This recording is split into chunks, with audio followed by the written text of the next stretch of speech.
Hermanos, buenas noches una vez más a todos los que no nos habían saludado. Buenas noches.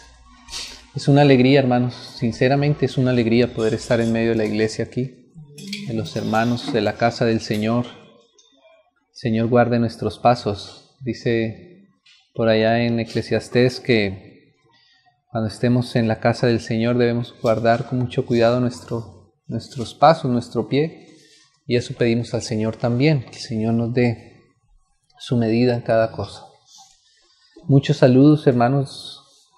Ayer estábamos en una reunión allá en Bogotá y los hermanos oraron por nosotros, que sabían que veníamos para acá, y enviaron muchos saludos. Algunos incluso nos pedían que por favor, pero que no así, un saludo así como decir a lo gordo, a lo grueso, sino que por favor diéramos los nombres de los hermanos que enviaban saludos de una manera muy especial allá. Así me dijeron los hermanos, hermano, pero no de un saludo así como saludo a los hermanos, no, sino diga el hermano tal. Tendría que mencionar todos los hermanos acá, pero específicamente los hermanos allá en Bogotá enviaron un saludo muy especial. Y también, como los hermanos saben, pues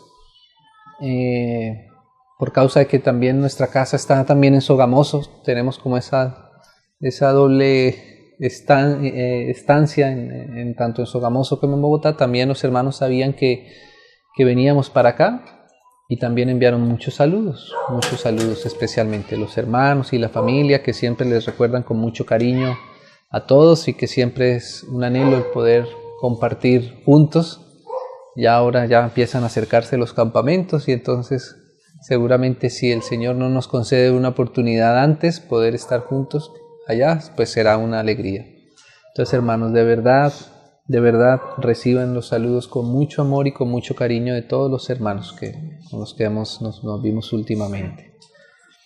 Decía nuestro hermano Yair algo, que cuando nos visitamos y estamos juntos, pues realmente el Señor es tan precioso que nos concede como una bendición especial, ¿no? Y seguramente que si hiciéramos un balance de lo que traemos con lo que nos llevamos, seguramente que saldríamos con las maletas más llenas de lo que realmente traemos, hermanos. Siempre que nosotros podemos venir, es como decía mi hermano Yair, nos vamos como llenos de oxígeno del Señor también. Eso es verdad. Siempre que el Señor nos concede poder participar con los hermanos, y especialmente aquí, en esta ciudad, en esta casa, en estas familias, siempre hace el Señor algo tan precioso que nos llena como de una provisión especial. Eso también tendría que decirlo, hermanos, que realmente es más lo que nos llevamos de los hermanos, más de la alegría, más del gozo, más de la provisión, de ver la obra del Señor en medio de esta ciudad, de esta iglesia, es mucho mayor. Entonces, muchas gracias también, hermanos, por la alegría de poder encontrarles. Siempre nos sentimos tan bien recibidos por los hermanos, siempre sentimos el amor y el cariño especial de los hermanos aquí por nosotros, y eso es una alegría especial para nosotros también.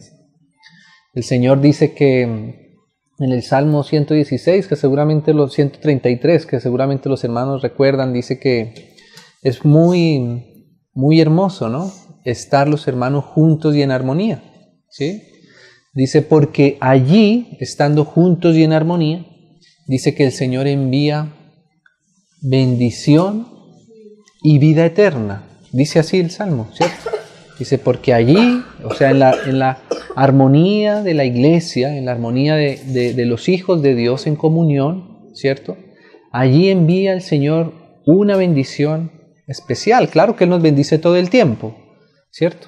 Pero dice que cuando estamos juntos y en armonía, el Señor envía una bendición especial y la vida eterna. Es como cuando el Señor dice, Él dice que Él estará con todos nosotros todos los días hasta el fin del mundo, todos los días. Pero también dice que cuando 2 o 3 están reunidos en su nombre, ¿cierto? Él está en medio, ¿cierto? O sea que no es que el Señor solamente esté cuando estamos juntos, pero cuando estamos juntos, el Señor nos da algo especial, nos muestra algo especial. Y eso es lo mismo que dice el Salmo. Claro que el Señor nos bendice todos los días. El solo hecho de que podamos levantarnos ya es una bendición del Señor. Pero dice que cuando estamos juntos, Él envía otra bendición, ¿cierto? Otra bendición. Así como la vida eterna, Él ya nos dio la vida eterna, pero dice que cuando estamos juntos, Él nos da vida eterna, ¿cierto? Y entonces uno une esos versos, por ejemplo, con el Evangelio de Juan, por ejemplo, en el capítulo 17, en el versículo 3, y dice que la vida eterna, ¿cierto?, es que te conozcan a ti, el único Dios verdadero, y a Jesucristo a quien has enviado. Podríamos decir que es conocer a Dios, y que esa es la vida eterna. A Dios el Padre, a Dios el Hijo, por su Espíritu, ¿cierto? Entonces, ¿qué quiere decir eso? Que cuando estamos juntos, ¿cierto?, podemos conocer más a Dios. Que hay algo que juntos podemos experimentar más del Señor, ¿cierto? Porque dice, la vida eterna es conocerte a ti, ¿cierto? Pero dice el Salmo que cuando estamos juntos y en armonía, Él envía la vida eterna. O sea, ahí Él envía ese conocimiento especial, ¿cierto, hermanos? Porque cuando estamos en medio de los hermanos, con cada hermano que el Señor nos permite conocer, en cada reunión que el Señor nos permite estar juntos, ahí vemos algo más del Señor. Porque hay algo en cada hermano, en cada hermana, ¿cierto?, especial del Señor para nosotros, ¿cierto? ¿Cierto, hermanos? Nadie por sí solo puede decir que tiene todo lo de Dios, ¿cierto? Nadie. Claro, tenemos todos al Señor en nuestro corazón, pero al reflejar al Señor, cada uno de nosotros compartimos algo especial del Señor. Yo no puedo compartir todo lo del Señor, aunque tengo al Señor en mi corazón, como lo tienen mis hermanos y mis hermanas, y no es que tenga medio Señor, tengo completo al Señor, ¿cierto? Pero el Señor a través mío solamente puede hacer una parte, pero a través de mis hermanos hace otra parte, y a través de mis otros hermanos hace otra parte. Y cuando voy viendo parte por parte, entonces voy comprendiendo más del Señor. Hay algo que yo no había visto hasta que me encontré con mi hermano, ¿cierto? Y mi hermano me dio, ¡ay, Señor, qué precioso ver esto de ti!, ¿cierto? Y qué lindo verlo en la vida misma, o sea, en la realidad misma de nuestra experiencia, ¿cierto? No es algo como a veces uno pensaba que Dios había quedado por allá colgado en un cuadro altísimo que no podíamos ni ver bien. No, ¿sabes cuál es la realidad del Señor? Está en ti y está en mí. ¡Qué precioso! Y entonces ahí uno entiende cuál es esa bendición que Él envía cuando estamos juntos y en armonía. Una bendición que no podríamos recibir si nos quedamos solamente en lo individual, escondidos tal vez en nuestro cuarto. Y claro que la vida individual de cada uno es muy importante, ¿cierto? Pero esa vida individual debe usufructuarse en la comunión de los hijos del Señor, ¿cierto? No basta solo con que yo tenga una relación personal con el Señor, que claro que es importante, es necesaria, fundamental, ¿cierto? Pero esa relación, si es verdad que realmente estoy teniendo una relación en lo individual con el Señor, si eso es verdad, entonces eso se va a manifestar en el amor por mis hermanos, en el amor por la comunión de unos con otros, ¿cierto? Porque así quiso el Señor. El Señor no quiso solamente que quedáramos como cada uno, como un grano aparte. Dijo el Señor que si el grano de trigo no cae a la tierra y muere, fíjese que cuando uno pone el trigo, grano por grano tiene que ser sembrado. Esa es nuestra parte individual, la del secreto. Cuando uno es puesto sobre la tierra, debajo de la tierra, esa es la parte secreta de nosotros. Pero dice que realmente lo que pasa ahí en el secreto es que ese grano muere en su individualidad. Y entonces dice, crece y ¿sabe cuál es el fruto? Que no se queda solo, ¿cierto? O sea que la evidencia de lo individual es lo corporativo. Nadie puede decir que tiene una vida individual de intimidad con el Señor, ¿cierto? Sí.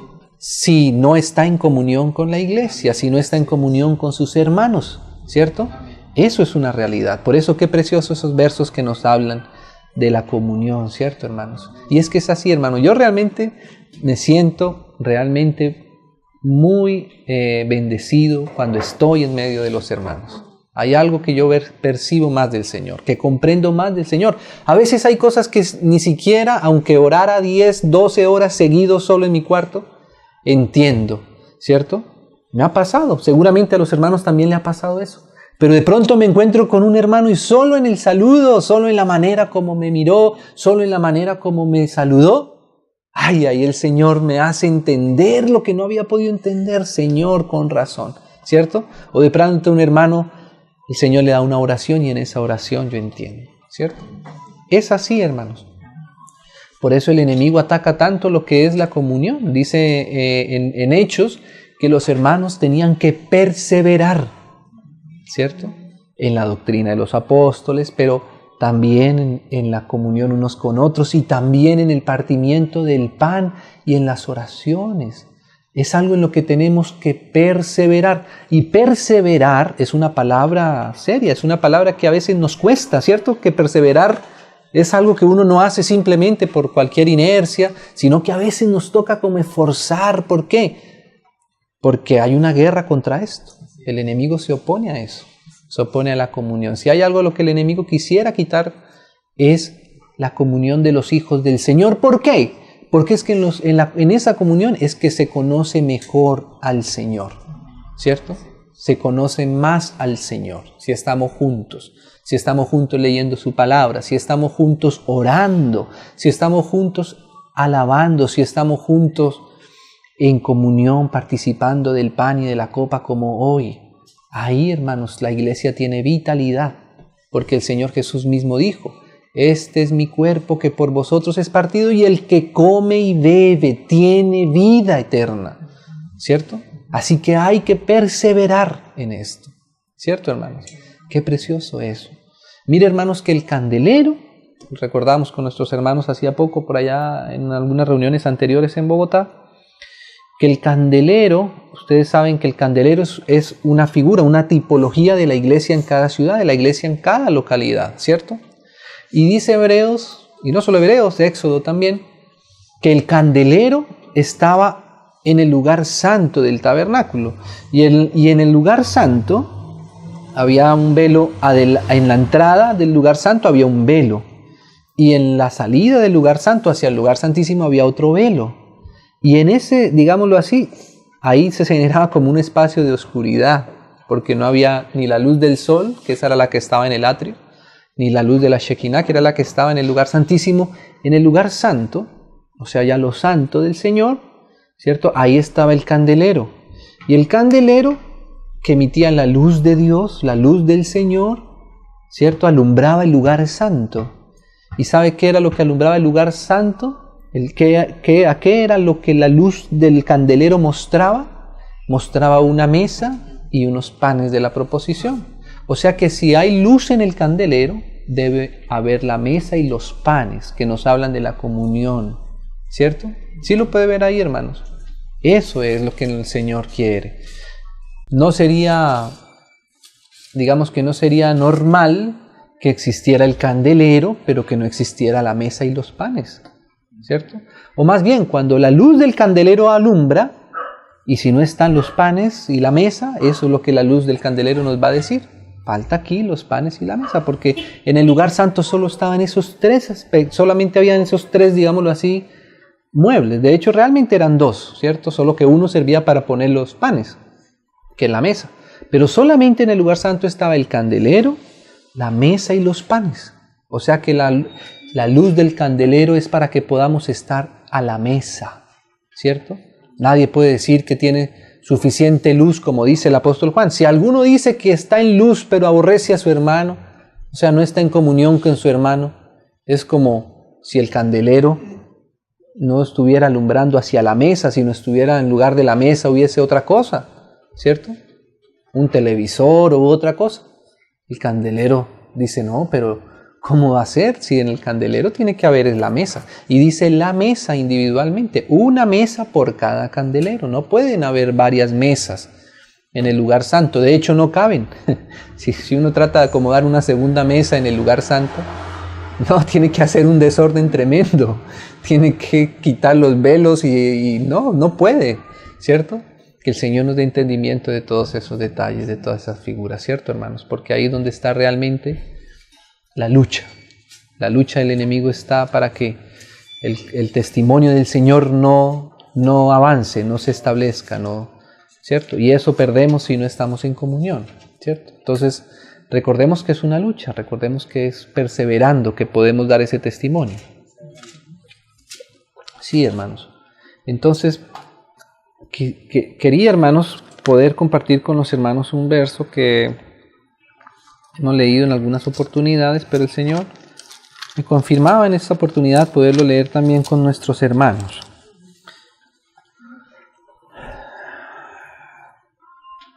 En el Evangelio de Juan, en el capítulo 1.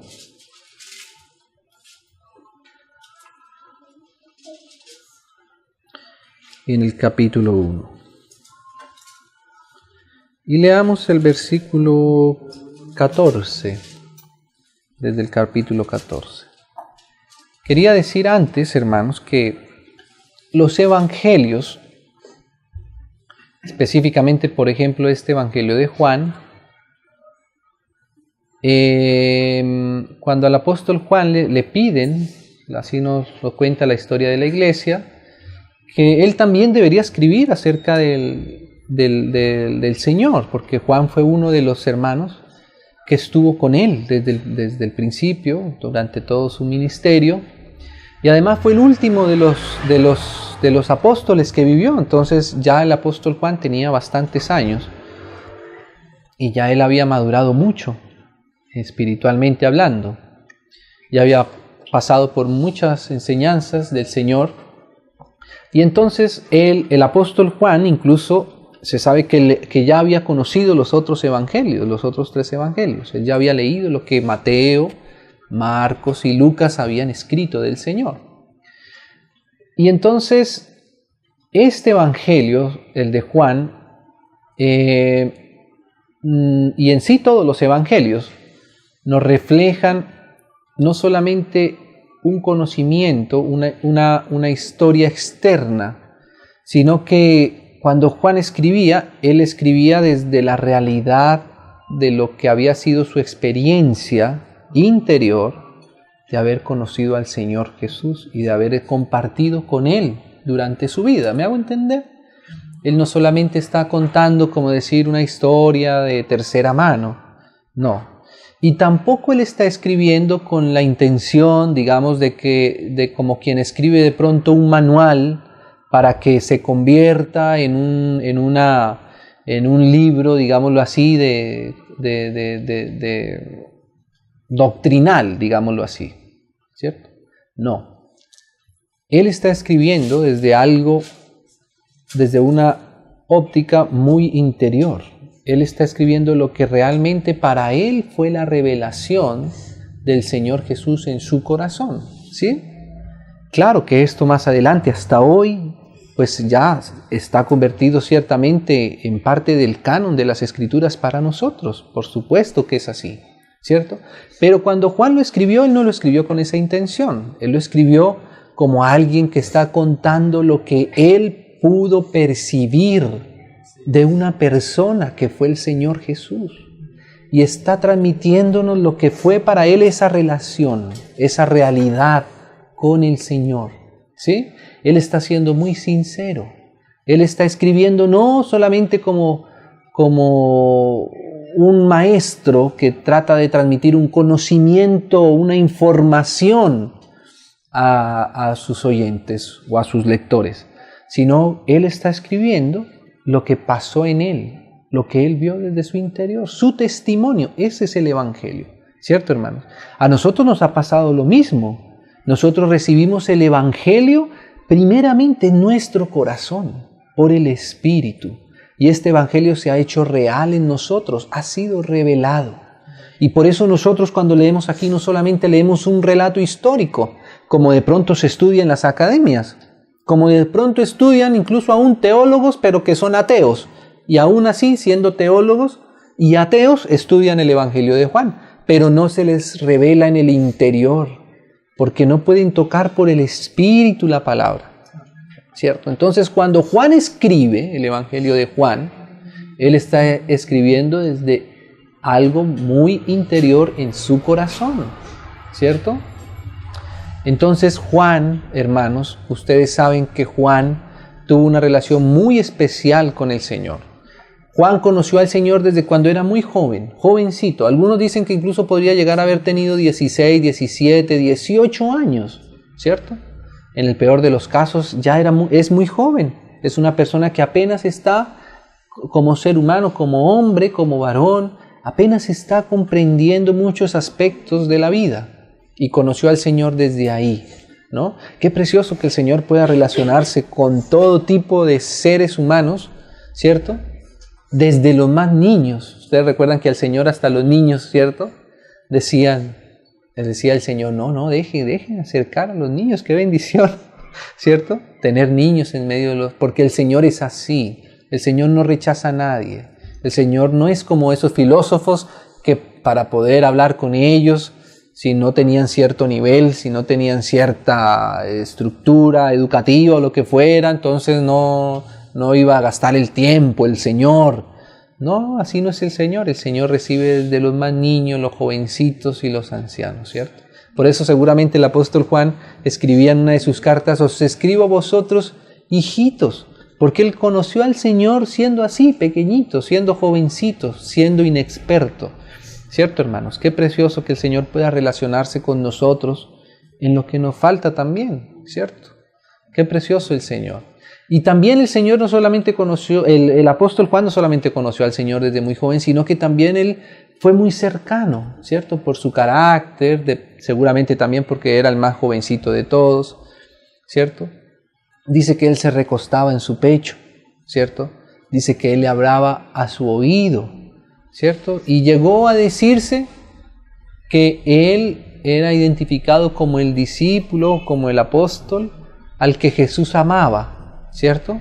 Yo no creo que es que el Señor no amara a los demás. El Señor ama a cada uno con un amor que nunca alcanzaremos ni siquiera a disfrutar todos nosotros, ¿cierto? Porque somos humanos y el amor de Él es divino. Él amaba a todos, pero de Juan fue como esa parte explícita que quedó así. Seguramente, vuelvo y digo, por todos estos detalles que estamos considerando. Pero hermanos, el Señor ama a cada uno de una manera particular, ¿cierto? Él nos ama y nos ama como cada hijo que somos y cada hija que es del Señor es amado y amada de una manera particular y especial. No pensemos nunca que el Señor ama más a uno que a otro, me ama mejor al otro que a mí. No es así. El Señor nos ama a todos de una manera muy especial, ¿cierto? Qué precioso que es el Señor, que es capaz de entregarnos un amor tan delicado, tan especial a cada uno, ¿cierto? Y entonces de Juan se decía eso, ¿no? Que él amaba al Señor y que él era amado por el Señor, ¿cierto? Así se identifica el mismo apóstol y los demás seguramente también reconocían así como ese amor especial del Señor para con el apóstol. Entonces cuando el apóstol está escribiendo, hermanos, ¿cierto? Y toda la Biblia es así. Pero ahora que estamos leyendo el Evangelio, pues tenemos aún esos detalles que nos dejó el Señor específicamente también del apóstol Juan, ese amor especial. Por eso Juan, él en sus epístolas habla mucho de lo que es el amor del Señor, ¿cierto? Y él entiende bien el amor del Señor porque él fue alguien que experimentó el amor. Cuando él habla del amor, no habla solamente desde una explicación filosófica, sentimental. No, Juan tiene en experiencia lo que fue el amor de Dios mismo a través, y no solo a través, porque el Señor mismo era Dios, el amor de Dios mismo expresado cuando el Verbo se hizo carne, ¿cierto? Así que todo esto está de base de esto. Entonces, decíamos que en el capítulo 14, hermanos, dice así, del Evangelio de Juan del capítulo 1, dice, y aquel Verbo, y ese Verbo sabemos que está hablando acerca del Señor Jesús, ¿sí? Fue hecho carne. Solo en esta frase tendríamos que pasar muchas horas de estudio, ¿cierto? Yo sé que ya el Señor nos ha permitido ver mucho, pero seguramente que todavía podría el Señor seguirnos revelando más esto. El Verbo hecho carne, qué precioso. Y ahora mira lo que dice aquí. Y habitó entre nosotros. O sea que aquí es donde empieza esto a hablarnos desde la experiencia de alguien que estuvo realmente. Él no solamente dice, y aquel Verbo fue hecho carne, y empieza a filosofar sobre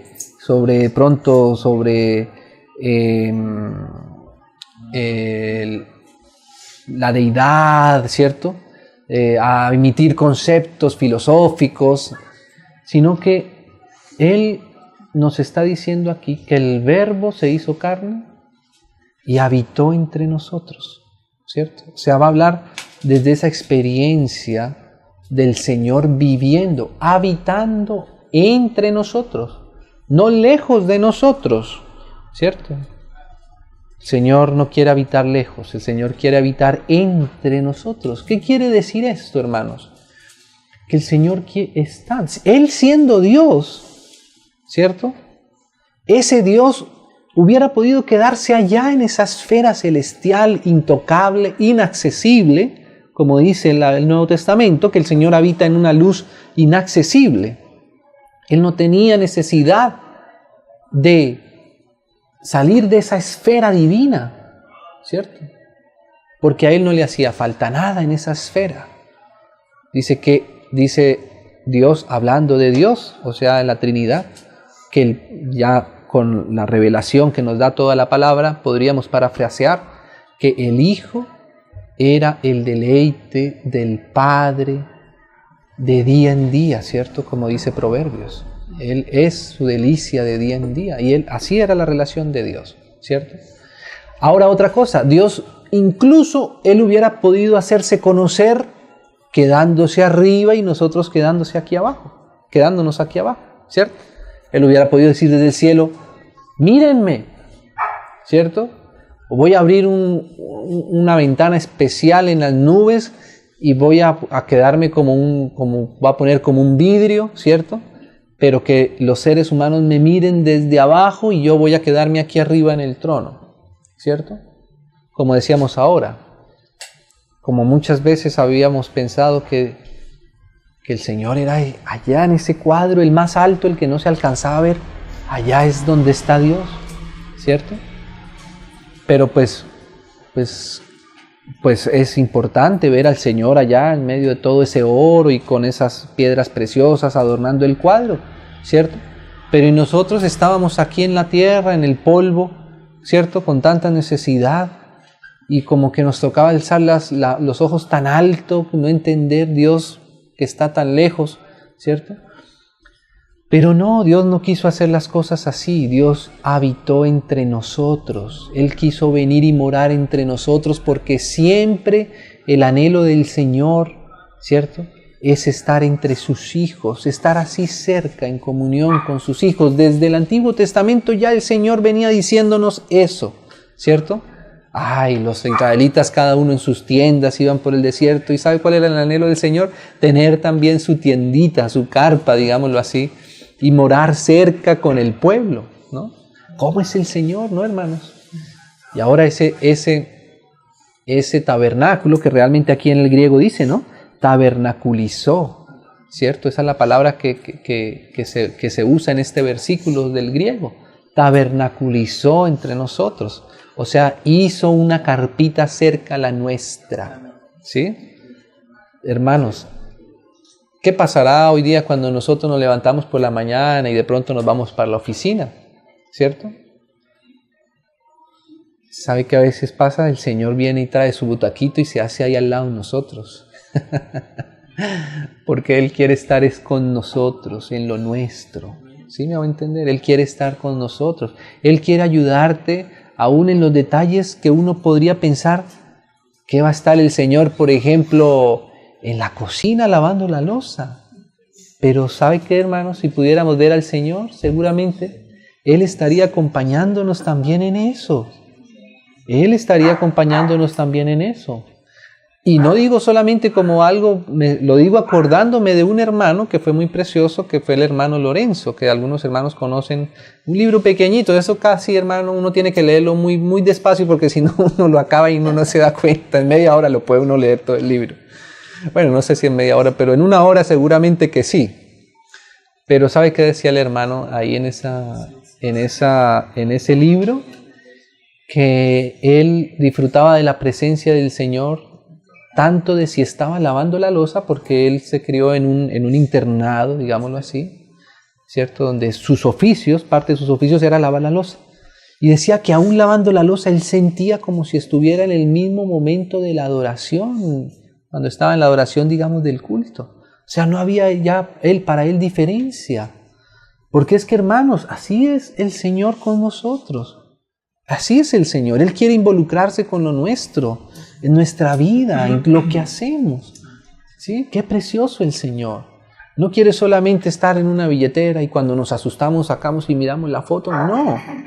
El Señor está con nosotros todo el tiempo, ahí, todo el tiempo. ¿Cierto? Y como decíamos, en los detalles más simples, uno se aterraría de pronto de ver al Señor, tú aquí conmigo en eso. ¿O no fue así en la historia de los apóstoles, hermanos? ¿Cierto? ¿Dónde fue que el Señor se le reveló a Pedro? ¿No fue allá pescando?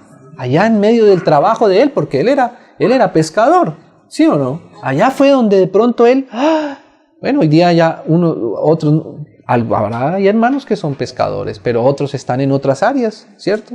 Otros están en la minería, en los petróleos, en los sistemas, en la electrónica, en la contabilidad, ¿cierto? ¿Y será que el Señor no está con nosotros ayudándonos en eso y que en eso le conozcamos? Eso es lo que quiere decir entre nosotros. Tabernaculizó entre nosotros. Una carpa igual, digámoslo así, que la de los otros, ¿cierto? Claro que esa carpa es la que hace que todas las demás carpas estén en alegría y en armonía, ¿cierto?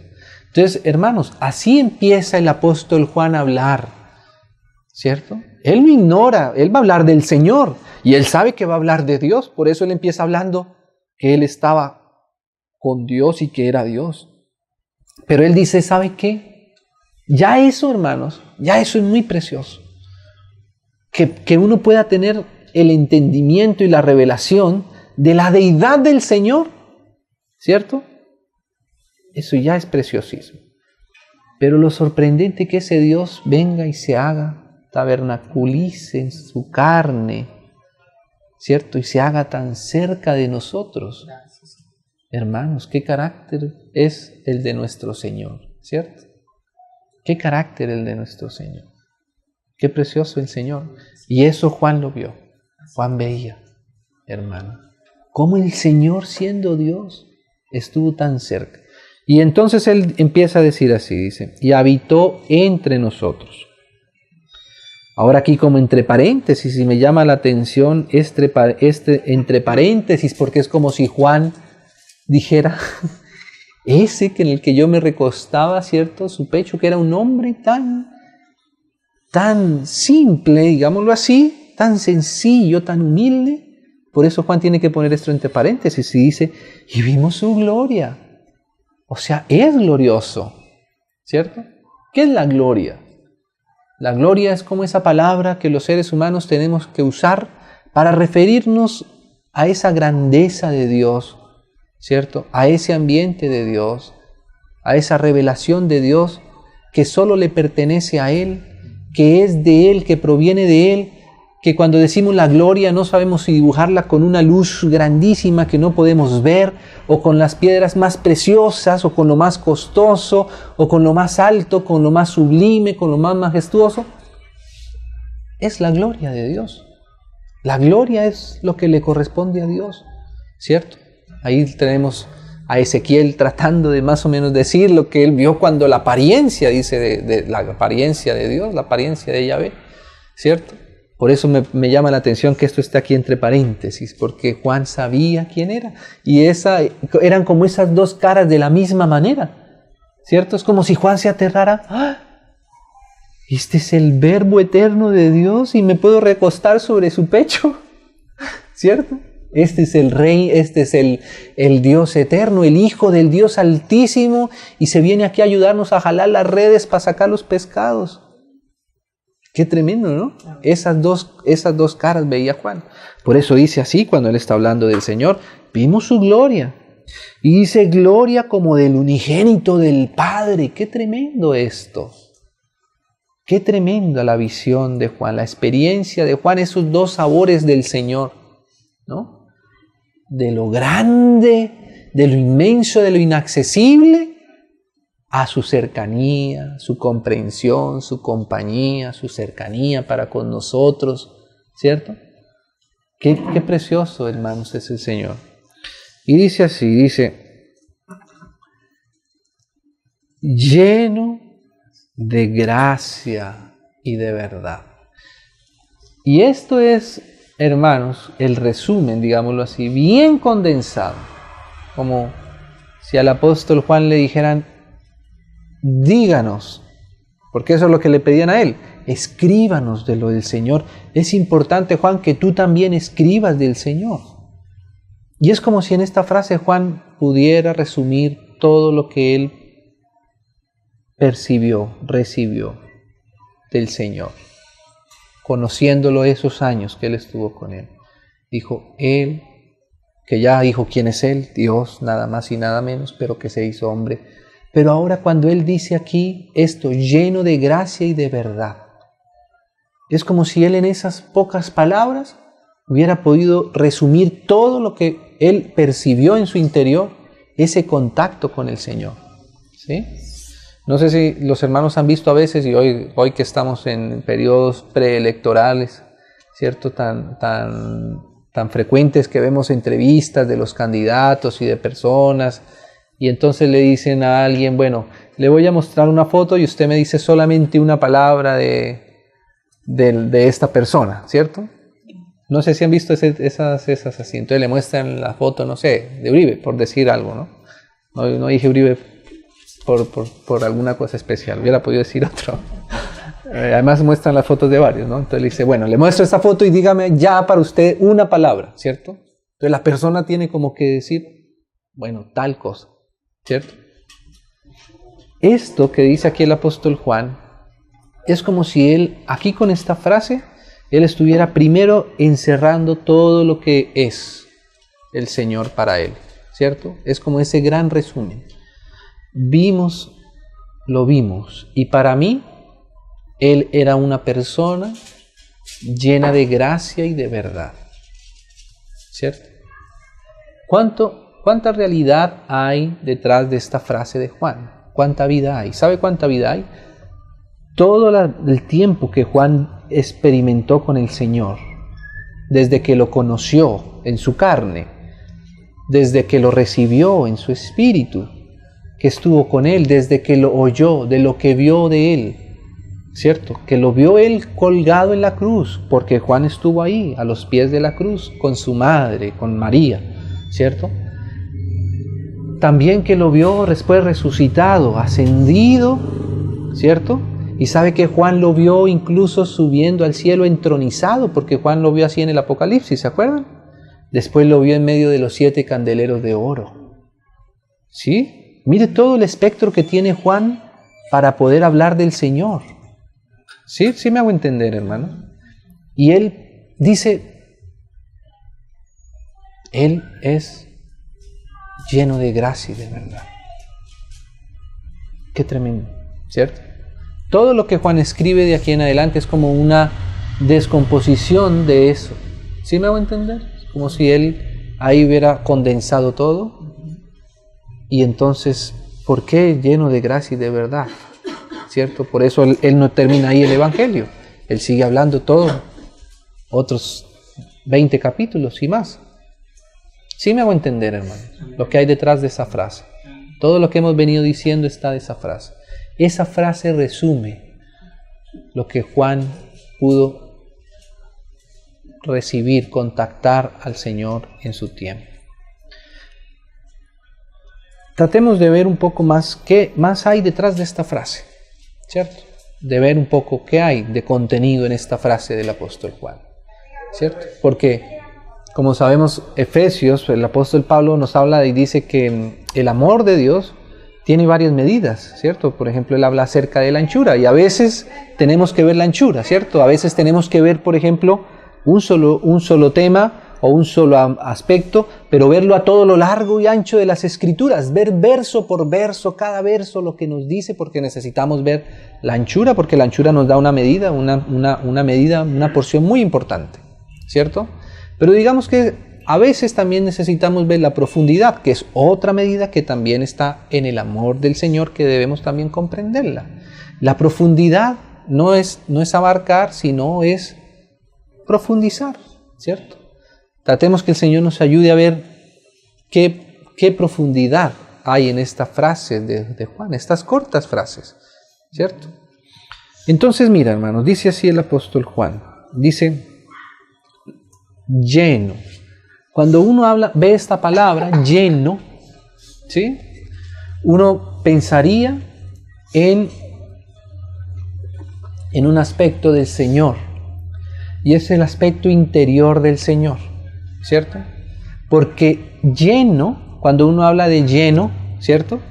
Quiere decir que es lo que está por dentro, ¿cierto? Si uno dice el vaso, si el vaso está lleno, es porque el vaso tiene la capacidad de contener algo por dentro, ¿cierto? El vaso tiene en su interior y está lleno o está vacío porque él tiene la capacidad de poner algo dentro. Entonces es como si Juan, cuando está hablando del Señor, nos llama la atención a ese aspecto interior del Señor, a lo que había dentro del Señor. Eso es lo que quiere decir llenura, ¿cierto? Para que algo pueda ser lleno, es porque eso es lo que está depositado dentro de Él. ¿Sí, hermanos? Dentro de Él. Ahora, lleno también habla de que es lo que mayormente se resalta, ¿cierto? Lleno de algo. Pero el que esté lleno quiere decir que es lo que satura su vida, que es lo que satura su corazón, satura su personalidad, satura el interior del Señor. Lleno, ¿cierto? Lleno Juan está viendo lo interior del Señor, porque Juan es una persona que se relacionó con el Señor de una manera interior, ¿cierto? No solamente en su vida, que también fue así, como ya lo hemos dicho, ¿cierto? Sino que esa relación también tenemos que tenerla todos nosotros, una relación interior con el Señor, ver lo de adentro del Señor, ¿cierto? Fíjese, por ejemplo, hermanos, que muchas personas conocieron solamente aspectos externos del Señor, ¿sí? Ahí tiene, por ejemplo, el caso de los 10 leprosos, por decir algo, ¿cierto? Que dice que ¿a cuántos sanó el Señor? Él sanó a los 10. Y eso ya me enseña mucho del Señor, ¿cierto? De pronto, si hubiese estado yo en el lugar del Señor, o sea, si yo tengo la capacidad de sanarlos, ¿cierto? De pronto yo digo, bueno, ¿quién será el que va a ser agradecido aquí de estos? ¿Cierto? Porque ¿para qué voy a sanar los otros 9 si son desagradecidos? Sé que se van a ir. No, pues no los voy a sanar. Pero hermanos, ¿usted cree que el Señor no sabía que 9 se iban a ir con una cosa externa? El Señor sabía, ¿cierto? ¿Y Él hizo alguna excepción? ¿Hizo alguna diferenciación? Pronto alguien hubiera dicho, bueno, a este sanémoslo de la barriga para abajo, ¿cierto? No, Él sanó a todos igual, porque así es el corazón del Señor, así es el Señor. La personalidad del Señor, hermanos, es una cosa muy distante de lo que hoy día nosotros podemos conocer en cualquier persona. Nos dejaría realmente asombrados la amplitud del corazón del Señor, ¿cierto? Pero fíjese, 9 se fueron, ¿cierto? Y probablemente si a esos 9 se les hubieran pedido, así como se le pidió a Juan, escriba del Señor. De pronto alguno de esos, ¿qué hubiera podido escribir alguno de estos 9? Sí, hubiera podido decir, sí, una fórmula interesante para sanar las enfermedades, me sanó. Yo soy testimonio fiel de eso. Es un sanador, ¿cierto? Él no podía haber escrito lleno, porque él no conoció el interior del Señor, ¿cierto? Entonces fíjese que esa palabra lleno, ¿sí?, es una palabra muy cuidadosa, muy especial de la revelación de Juan del Señor, ¿cierto? Lleno, hermano, me estoy extendiendo mucho, pero dice así, lleno, y ahora él va a resumir aquí, ¿de qué era que estaba lleno el Señor? De dos cosas estaba lleno el Señor, de Juan. O sea, el Señor abundaba en esto. Había algo que mayoritariamente, fundamentalmente definía al Señor, ¿cierto? Ahora recordemos que esto no está siendo escrito solamente por un hombre, sino que además está siendo ayudado por el Espíritu Santo de Dios, ¿cierto? O sea que esto está validado que es así. No fue solamente una percepción de Juan lo que quedó en la Escritura. Claro que fue algo real de Juan, ¿cierto? Pero eso algo de Juan fue verdad, porque quedó escrito y fue inspirado por el Señor para que quedara para nosotros, porque es la palabra de Dios, no es solamente la palabra de Juan. Claro que es la palabra de Juan, pero hoy además es la palabra del Señor para nosotros, inspirada por el Espíritu Santo. O sea que, ¿qué quiero decir con esto? Que lo que Juan vio es verdad, es lo verdadero, es la medida más exacta, es la medida más perfecta, la que nos quedó en la Escritura, no solo el Evangelio de Juan, todo, pero también esto de Juan. Y entonces están esos dos aspectos del Señor, la gracia y la verdad. Eso fue lo que Juan vio que era de lo que el Señor estaba lleno, de lo que el Señor abundaba, de lo que era su expresión continua, de lo que podía revelar al Señor, de cómo él veía al Señor y esto él no lo encontraba en ninguno otro. Para Juan seguramente haber escrito de todas las personas con las que él se relacionó en su vida, probablemente Juan iba a escribir algo de cada uno, pero del Señor Jesús, que era el Verbo eterno de Dios, que habitó con él, entre ellos, o sea, la realidad de la vida, la expresión real. Él dijo, él fue lleno de gracia y de verdad. Sí, hermanos. Dejemos hasta ahí por hoy. Si el Señor nos concede otra oportunidad, pues entonces vemos qué es eso, ¿no? ¿Qué es eso? Porque eso tiene una realidad detrás. Eso no solamente Juan escribiendo, a ver, qué suena bonito. Gracia. Sí, gracia. Esa gracia suena bonito. Verdad. Bueno, sí, verdad. Pongámosle verdad. Hubiera podido escribir cualquier otra cosa. No. Si Juan escribió gracia es porque esa gracia él la vio, él la tocó, la palpó, ¿cierto? La comprendió, la disfrutó. Y lo mismo la verdad. Era algo muy reconocible del Señor Jesús en su vida. Era algo evidente. ¿Sí me hago entender, hermanos? Si nosotros hubiésemos estado con ellos también como Juan, ¿sabe qué hubiéramos escrito del Señor Jesús? Que Él era lleno de gracia y de verdad. ¿Cierto, hermanos? Es así. Es tan evidente, ¿cierto? Es tan evidente esto en el Señor, que eso fue lo que Él escribió acá, que eso fue lo que Él quedó resaltado. Ahora, como decíamos, si el Señor nos concede, pues necesitamos profundizar un poco sobre eso, porque esa es la revelación del Señor que debemos tener así también nosotros. Si alguien ve al Señor y no ve su gracia y su verdad, tiene que abrir más los ojos, porque de pronto está quedando en un aspecto muy exterior del Señor, ¿cierto?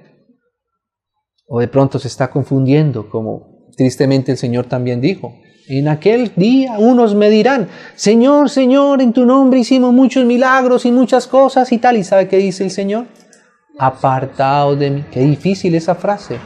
Apartaos de mí, nunca os conocí. ¡Ah! O sea que hay un conocimiento mutuo, ¿sí me hago entender?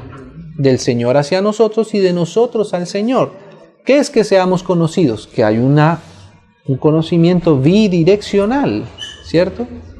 Estos probablemente sí conocieron al Señor, que hacía milagros, que hacía de pronto muchas cosas extraordinarias, sobrenaturales, pero es como si el Señor dijera, no, es que yo no soy solamente eso, o eso no es lo que realmente era la esencia, ¿cierto? Pero si alguien puede decir, el Señor es lleno de gracia y de verdad, realmente lo ha conocido a Él en profundidad, en interior, en la vida interior del Señor. Démosle gracias al Señor y pidámosle que Él nos ayude en esto. Amén, hermanos.